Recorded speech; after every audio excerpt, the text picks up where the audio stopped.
مصطفیٰ مرحبا مصطفیٰ آمد مصطفیٰ مرحبا۔ امت محمد صلی اللہ علیہ وآلہ وسلم کے لیے 12 ربیع الاول کا دن نہایت بابرکت اور فضیلت والا ہے، کیونکہ یہ اس ہستی کی آمد کا دن ہے جو کہ وجہ تخلیق کائنات ہے۔ وہ مبارک ہستی جس کی مدح سرائی میں شاعروں نے بہت کچھ کہا، ورق تمام ہوا اور مدح باقی ہے، سفینہ چاہیے اس بحر بے کراں کے لیے۔ ایسے کوئی الفاظ ہی نہیں جو کہ ان کی شان بیان کر سکیں۔ نبی محترم شفیع معظم تاجدار کونین حضرت محمد صلی اللہ علیہ وآلہ وسلم کو تمام جہانوں کے لیے رحمت بنا کر بھیجا گیا ہے۔ فرزندان اسلام 12 ربیع الاول کے دن کو عید کے طور پر مناتے ہیں۔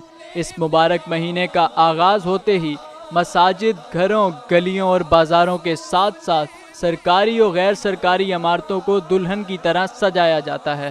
عاشقان رسول صلی اللہ علیہ وآلہ وسلم کی جانب سے ملک بھر کی مساجد کے ساتھ ساتھ گھروں میں بھی درود و سلام اور میلاد کی محفلیں منعقد کی جاتی ہیں۔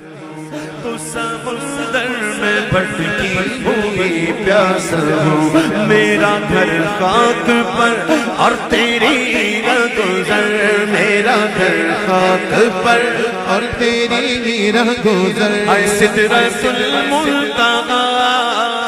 یوں تو اس دن کو پوری دنیا کے مسلمان عقیدت و احترام سے مناتے ہیں، لیکن پاکستان میں اس دن کو جس شایان شان طریقے سے منایا جاتا ہے اس کی مثال نہیں ملتی۔ کراچی سے خیبر تک پورا ملک روشنیوں میں ڈوب جاتا ہے۔ پورے ملک کی فضا میں درود و سلام کی روح پرور صدائیں گونج رہی ہوتی ہیں اور ہر طرف فضا میں خوشیاں بکھر جاتی ہیں۔